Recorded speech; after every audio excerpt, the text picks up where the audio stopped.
Nos premières pensées, nos premiers mots vont aux victimes du barbare attentat islamiste de Nice.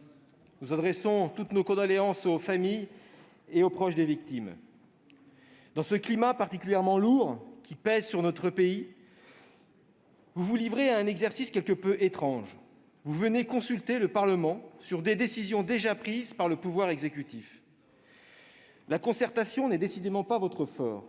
Le spectacle affligeant de la réunion avec les chefs de parti et les présidents de groupe parlementaires de mardi en est le triste exemple.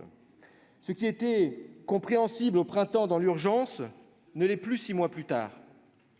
Le 14 juillet dernier, le Président de la République déclarait dans ses vœux « Nous serons prêts en cas de deuxième vague de l'épidémie ». Force est de constater que nous ne sommes pas prêts, que vous n'êtes pas prêts.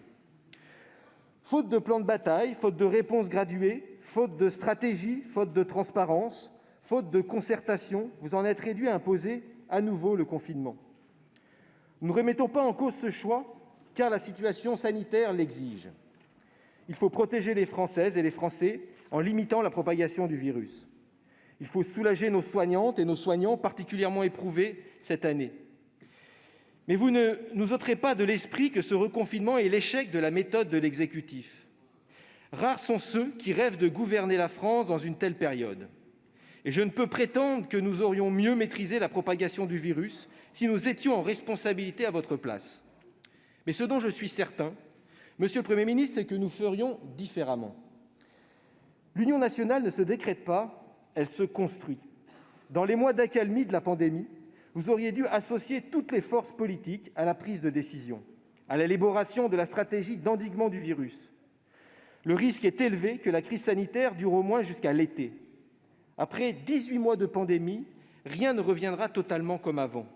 Il est indispensable d'associer la représentation nationale à la définition du cadre juridique pérenne permettant de faire face à la situation sanitaire tout en protégeant les libertés individuelles. Il est indispensable d'en finir avec les ordonnances à répétition. Malheureusement, la prorogation de l'état d'urgence que nous examinerons dans quelques heures ne va pas du tout dans ce sens. Le Parlement doit retrouver toute sa place. Et c'est votre intérêt, notre intérêt collectif, d'associer réellement l'opposition aux prises de décision. Encore moins que d'habitude, l'exécutif ne peut avoir raison tout seul. La période actuelle illustre les fragilités de la Ve République. Vous me permettrez de voir dans la meilleure résistance de l'Allemagne à la crise l'efficacité d'un régime parlementaire reposant sur un véritable équilibre des pouvoirs, sur la concertation et l'efficacité d'un régime fédéral associant réellement les territoires à la prise de décision. En la matière, vous auriez dû associer beaucoup plus étroitement les élus locaux. Le couple maire-préfet fonctionne inégalement selon les territoires et la coordination entre les différents échelons, État, ville, intercommunauté, région, département, reste à construire. En l'absence d'un État stratège, heureusement que les associations d'élus, comme par exemple France Urbaine, ont permis ce lien afin de favoriser les échanges et le partage d'expériences indispensables à la gestion de crise. Hélas, la consultation des territoires, au préalable de décisions d'ampleur nationale, comme celle que vous présentez aujourd'hui, est inexistante. Et cela ne peut plus durer.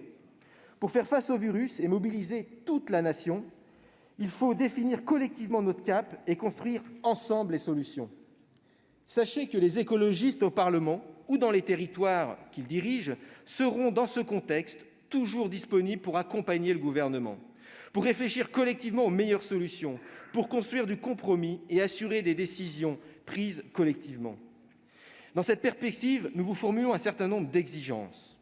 Le confinement est avant tout la conséquence de la fragilité de notre hôpital public. 100 000 lits ont été supprimés en 20 ans.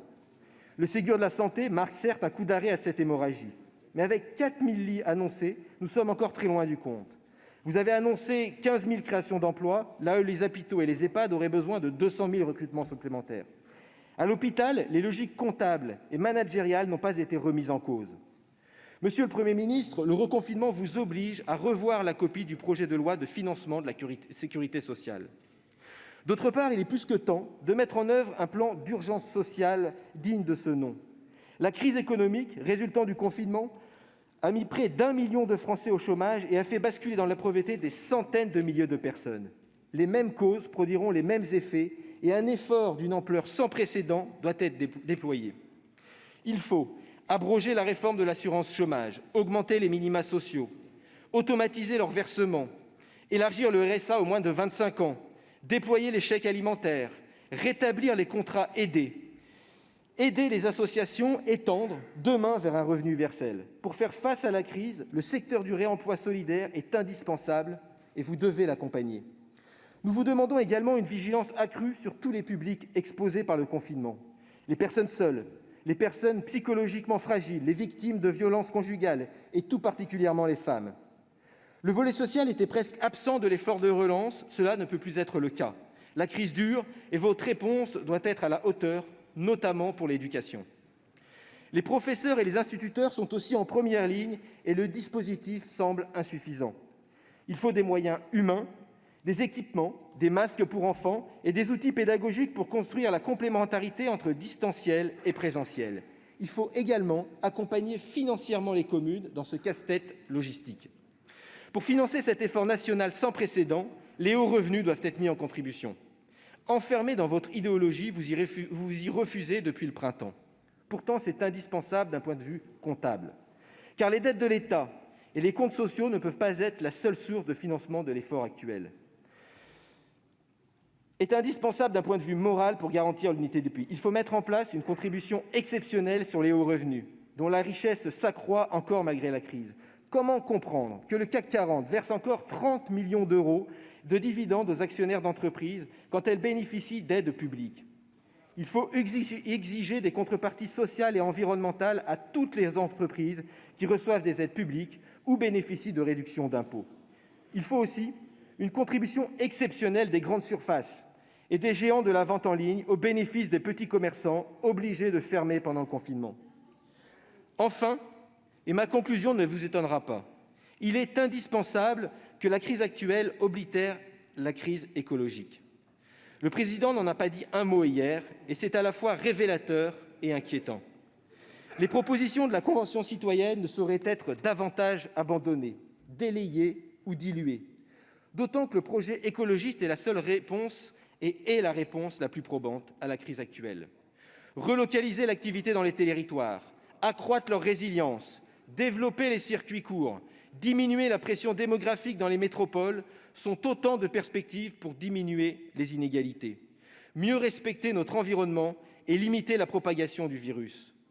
Considérant tout à la fois les manquements de votre plan, l'absence de concertation et les exigences de la situation, le groupe écologiste Solidarité et Territoires choisira une abstention exigeante. Merci.